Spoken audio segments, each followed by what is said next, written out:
Hello friends, audio book tale में आपका स्वागत है।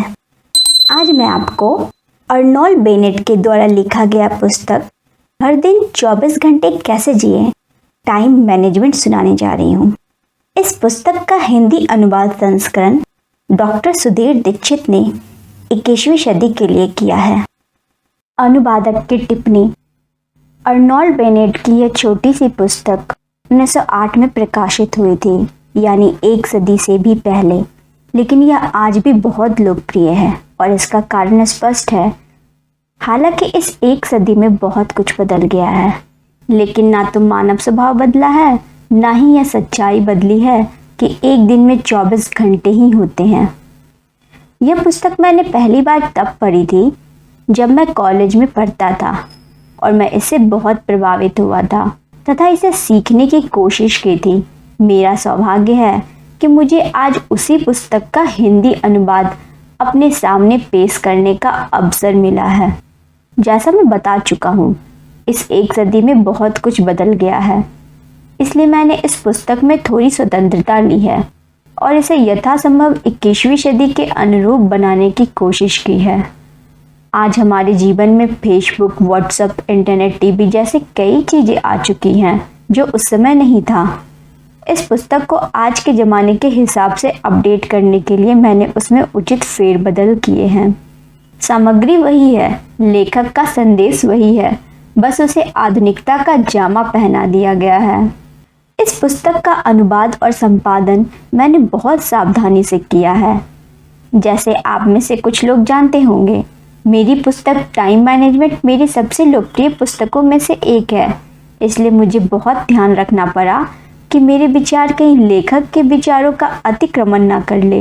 इसलिए इस पुस्तक को पढ़ते समय यह ध्यान रखें कि इसमें बताए गए विचार मूलतः मेरे नहीं बल्कि लेखक अर्नोल्ड बेनेट के हैं। मैंने तो बस उन्हें स्पष्ट और अद्यतन किया है ताकि वे 21वीं सदी में उतने ही असरदार दिखे जितने कि वे 20वीं सदी में थे। डॉक्टर सुधीर दीक्षित। लेखक की प्रस्तावना। इस छोटी सी पुस्तक के बारे में मुझे बहुत सारे पत्र मिले हैं। आश्चर्यजनक बात यह है कि लगभग सभी में इसकी प्रशंसा की गई है, लेकिन ज़्यादातर में यह बताया गया है कि दिन भर नौकरी या काम काज करने के बाद लोग इतने थक जाते हैं कि फिर ना तो कुछ करने की शक्ति बचती है, ना ही इच्छा। इस बारे में मेरा सुझाव यह है कि अगर आप काम काज के बाद समय न निकाल पाए तो उससे पहले निकाल ले। सुबह थोड़ी जल्दी उठे। जब आपकी नींद पूरी नहीं होगी तो आप जल्दी सोने का कोई ना कोई तरीका जल्दी खोज देंगे। वैसे भी नींद कुछ हद तक आदत का मामला है।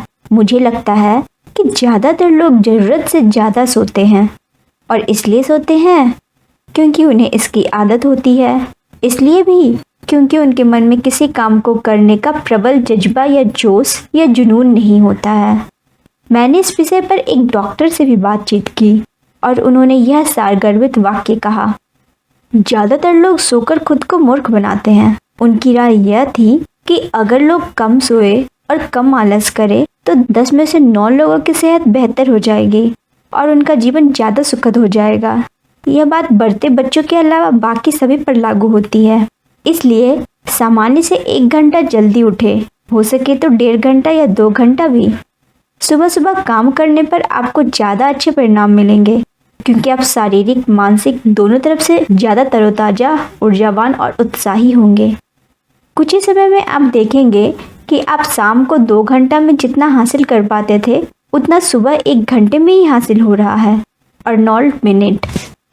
अध्याय 1, जिसका शीर्षक है आपके जीवन में हर दिन एक चमत्कार होता है। हाँ, उसे खर्च करना आता ही नहीं है। चादर से बाहर पैर फैलाता रहता है। क्रेडिट कार्ड नहीं होता तो भगवान जाने उसका क्या होता। उसके पास अच्छी नौकरी है, नियमित आमदनी है, वह अच्छी तरह खर्च चला सकता है, लेकिन इसके बावजूद वह हमेशा परेशान रहता है, संकट में रहता है। अगर उसका सूट नया है तो टाई पुरानी होगी, अगर टाई शानदार है तो पतलून पुरानी होगी। अगर वह दावत देता है तो कभी मटन खराब होता है तो कभी कप चटका हुआ होता है। इसका कारण सिर्फ यह है कि वह अपनी आमदनी बिना सोचे समझे उड़ा डालता है। काश मेरे पास उसकी आधी आमदनी होती, तब मैं उसे दिखा देता। इस तरह की बातें हम में से ज़्यादातर लोगों ने कभी ना कभी किसी न किसी के बारे में कही होंगी, और जाहिर है यह कहते समय हम यह मानकर चल रहे थे कि हम उस आदमी से श्रेष्ठ और ज़्यादा समझदार हैं। अखबार में दर्जनों लेख छपते हैं जो यह ज्ञान देते हैं कि कम पैसों में जीवन कैसे जिए, और पाठकों के पत्रों से यह पता चलता है कि इस विषय में लोगों की काफ़ी रुचि भी है। लोग यह जानना चाहते हैं कि वे 10,000 रुपये महीने में अच्छी तरह कैसे जी सकते हैं।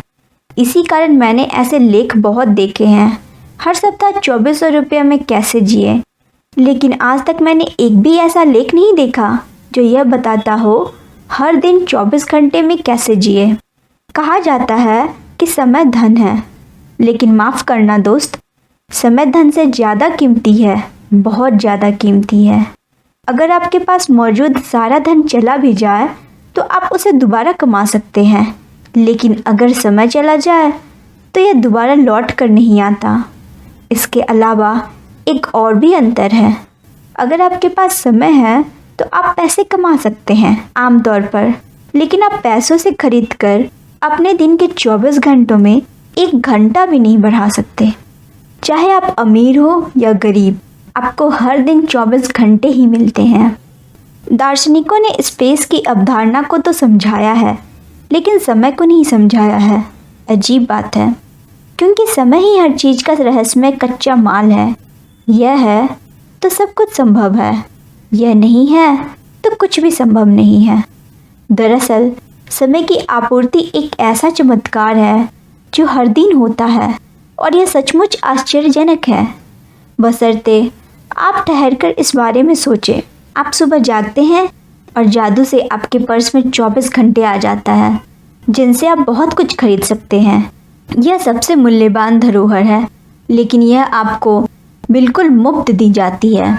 इसे कोई आपसे नहीं ले सकता, इसे कोई आपसे चुरा नहीं सकता, और आपको जितने घंटे मिलते हैं किसी को ना तो उससे ज़्यादा मिलते हैं ना ही कम मिलते हैं। समय के मामले में आदर्श प्रजातंत्र है। समय के राज्य में दौलत या बुद्धि के आधार पर कोई भेदभाव नहीं किया जाता। ऐसा नहीं होता कि जीनियस को इनाम में हर दिन 1 घंटा ज़्यादा मिले या मूर्ख को 1 घंटा कम मिले, और इसे बर्बाद करने पर कोई दंड भी नहीं दिया जाता। आप इस अनमोल चीज़ को चाहे जितना बर्बाद करें, इसकी आपूर्ति कभी बंद नहीं होती है। कोई रहस्यमयी शक्ति यह नहीं कहेगी यह आदमी मूर्ख या पागल है, यह समय जैसी कीमती चीज़ का हकदार नहीं है, चलो हम इसे समय नहीं देंगे। यही नहीं, यहाँ कोई ओवरड्राफ्ट या क्रेडिट कार्ड नहीं चलता। कर्ज लेना असंभव है। आप केवल गुजरते पल को ही बर्बाद कर सकते हैं, आप आने वाले कल को बर्बाद नहीं कर सकते। यह आपके लिए सुरक्षित रखा रहता है, यानी आप केवल उसी पल को बर्बाद कर सकते हैं जो इस समय अभी है। आपको हर दिन इन्हीं 24 घंटों में जीना होता है। इन्हीं में आपको स्वास्थ्य, खुशी, पैसा, संतुष्टि, सम्मान और अपनी अमर आत्मा के विकास का ताना बाना बुनना होता है। इसका सही और सबसे प्रभावी उपयोग बहुत ज़रूरी है और बहुत रोमांचक भी, क्योंकि सब कुछ इसी पर निर्भर करता है। हर इंसान जिस सुख को चाहता है वह भी इसी पर निर्भर है। अजीब बात है कि इसके बाद भी लोग इस तरह के लेख क्यों नहीं छापते हैं, समय की निश्चित आमदनी में कैसे जिए, जबकि वे इस तरह के लेख धड़ाधड़ छाप रहे हैं कि पैसों की इतनी आमदनी में कैसे जिए। पैसों की कहीं कोई कमी नहीं है, पैसा बहुत आम चीज़ है, असली कमी तो समय की है। अगर कोई पैसों की निश्चित आमदनी में गुजारा नहीं कर सकता तो वह थोड़ा ज़्यादा कमा सकता है या चोरी भी कर सकता है।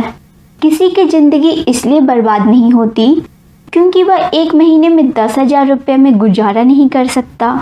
वह कमर कसता है और या तो खर्च में कटौती करता है या फिर थोड़ा ज़्यादा कमाता है।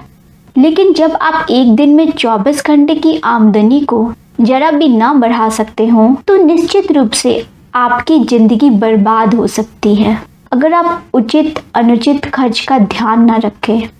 जैसा हमने देखा, समय की आपूर्ति सौभाग्य से नियमित और निरंतर है, लेकिन दुर्भाग्य से यह सीमित है और इसे बढ़ाने का कोई उपाय नहीं है। हम में से कौन एक दिन में 24 घंटे जीता है? और जब मैं कहता हूँ जीता है, तो मेरा मतलब यह नहीं है कि वह सिर्फ जिंदा रहता है या इन घंटों को बर्बाद करता है। हम में से कौन यह बेचैनी महसूस नहीं करता कि वह अपने घंटे उतनी अच्छी तरह खर्च नहीं कर पा रहा है जितनी अच्छी तरह उसे करना चाहिए। हम में से कौन पूरे विश्वास से कह सकता है कि उसके शानदार सूट के साथ शानदार हैट भी है या शानदार मटन के साथ शानदार कप भी है?